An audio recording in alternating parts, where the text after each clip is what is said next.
In part one, we told you about a mother finally finding hope after being reunited with her two sons and finding the services needed for them. As we share with you now, in the second installment of Corrosion and Care in the Search for Solace, the facility she thought would protect and nurture her sons was anything but. I can't tell you the anxiety you feel when you don't know your children are safe.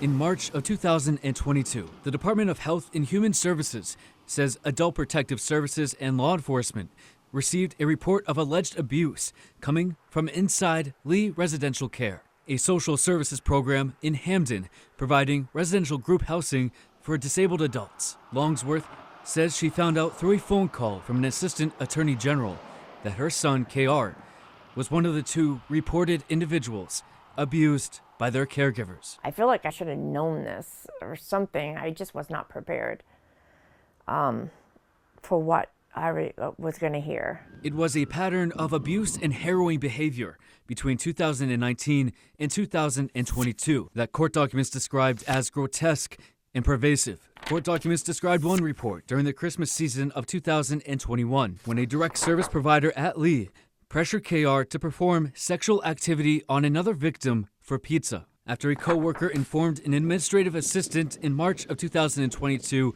about the alleged abuse, 4 employees from Lee Residential Care were charged with multiple counts of endangering the welfare of a dependent person. Longsworth recalled seeing her son for the first time after learning of the abuse he suffered. I just hugged him and I just said, I'm so sorry. I'm so sorry that you've been through all this. And I love you very much.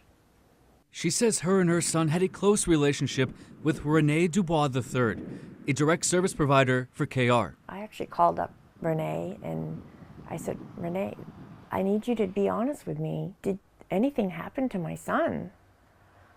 And he said, no, I would never do that. In October, Dubois pleaded guilty to 1 count of endangering the welfare of a dependent person and was sentenced to 5 years in prison. Dubois was the second former employee to be sentenced to prison, following Zachary Connors back in August. My biggest fear is that KR doesn't think he deserves, happiness and love. Like when he was in Florida, I was afraid that he thought I abandoned him or something.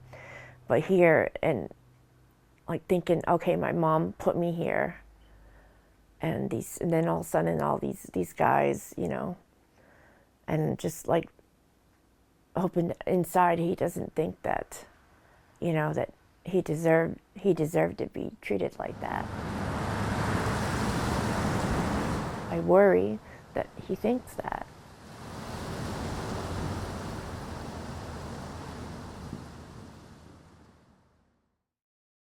Join us Friday night for the conclusion of this 3-part series. In studio, I'm Doug Banks for ABC 7 and Fox 22 News.